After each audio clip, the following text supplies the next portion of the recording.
ఈ సినిమాలో 11 హీరోలను పెట్టారు. ఏపీలో 11 పాపులర్. మీ ఫేవరెట్ నెంబర్ అనుకోవచ్చా 11? నా ఫేవరెట్ కాదండి. కొంచెం నాకు అది ఫేవరెట్ నెంబర్ కాదు. నాకు ఇంచుమించు 160, 170 అయితే కానీ ఫేవరెట్ నెంబర్.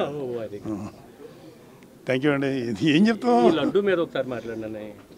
అది సనాతన ధర్మం గురించి మీరు రోజు వచ్చి మాట్లాడతానని చెప్పి ప్రతి దానికి సమాధానం చెప్తాను. సో ఇంతవరకు ఎక్కడ స్పందించలేదు. సో దీని మీద ఇక్కడ ఫ్రాంక్గా చెప్పాలంటే ఇక్కడ ప్రకాష్ రాజు కొంచెం డౌన్ చేయరా, డౌన్ జగన్మోహన్ రెడ్డి వీళ్ళెవరు కాదండి. సో మొన్న కళ్యాణ్ బాబు గారు మాట్లాడిన దాంట్లో కూడా ఇవాళ సనాతన ధర్మం దానిలో గాడ్ అనేది ఒక భాగం.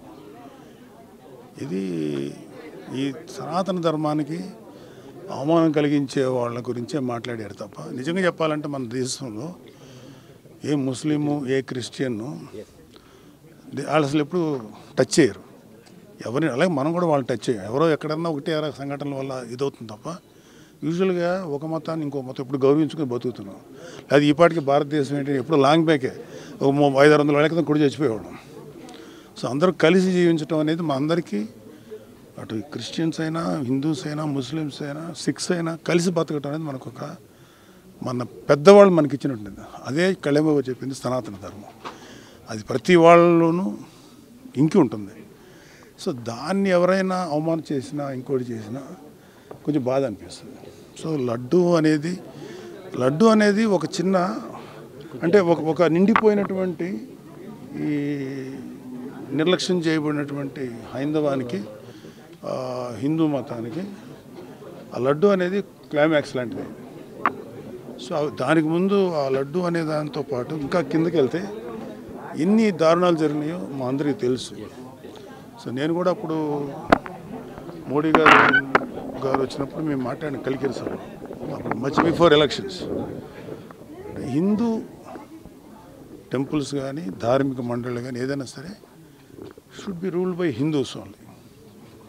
ముస్లింకి సంబంధించినటువంటి వక్ఫ్ బోర్డు వాళ్ళే చేయాలి, మిషనరీస్ క్రిస్టియన్సే చేయాలి. కానీ మనకేంటంటే బికాజ్ ఆఫ్ గవర్నమెంట్ ఎవరైతే అధికారులు ఉన్నారో వాళ్ళు చేసేటువంటి నిర్ణయాల వల్ల కోట్లాది మంది హిందువులు అఫెండ్ అవుతున్నారు. అదే కళ్యాణ్ బాబు గారి బాధ.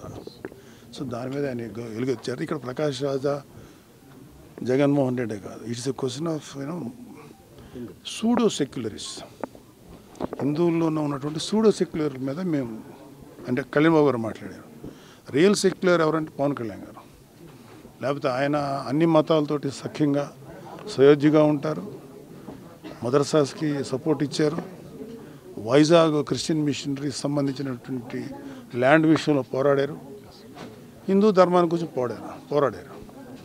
సో ఆయన ఎవడైనా ఇట్లాంటి వాళ్ళు ఎవరన్నా ఈ కైండ్ ఆఫ్ పీపుల్ చేస్తే వీ డోంట్ కేర్. అది కాదు, మాకు కావాల్సింది ద రిలీజియన్ అండ్ ధర్మం ప్రొటెక్ట్ కావాలండి, అంతే. అంతకంటే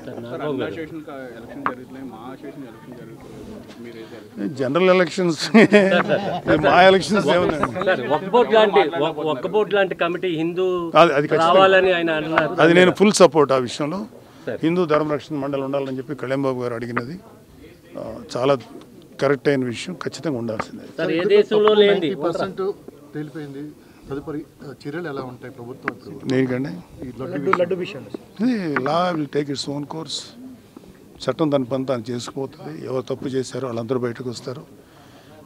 సో ఈవెన్చువల్గా దానికి తగ్గ శిక్ష పడుతుంది. డిక్లరేషన్ మీద జగన్మోహన్ రెడ్డి గారు ఏం డిక్లరేషన్ మీద? డిక్లరేషన్ ఇవ్వాలి. దేవుడి మీద నమ్మకం ఉందని సంతకం పెట్టి వెళ్ళాలి. అలా ప్రతి చోట మక్కాలో కూడా. మీకు ఎంత ఆనందంగా ఉందండి, నేను ఏదో ఒకటి మాట్లాడాలి. చాలా సంతోషం. పర్సన్ మాకు దొరికారు, మేము తప్పేం లేదండి. ఇప్పుడు ఎవరి మతాన్ని తగ్గట్టు వాళ్ళని ఫాలో అవుట్. ఇప్పుడు నేను చర్చికి వెళ్ళాను ఎలక్షన్ టైంలో. నాకు అక్కడ జీసస్ క్రైస్ట్ని ప్రార్థించినప్పుడు నేను కూడా ప్రార్థించాను కదా. అలాగే నేను మసీద్కి వెళ్ళాను ఎలక్షన్స్. వాళ్ళతో పాటు పెట్టుకున్నాం, వాళ్ళని ఫాలో అయ్యాం. పెట్టుకోమని వాళ్ళు ఒకరు ఉంటారు, వాట్ ఎవర్ వాళ్ళ ఆచారం ప్రకారం నేను ఫాలో అయ్యాను. So there is no wrong. Declaration సంతకం పెట్టడం అనేది చేసేసి ఉంటే గొడవ ఉండదు కదా. దేవుడితో చెలగాట వాడుతున్నారు చంద్రబాబు నాయుడు గారు, పవన్ కళ్యాణ్ గారు మాట్లాడుతున్నారు. మళ్ళీ వైసీపీ వాళ్ళు మాట్లాడే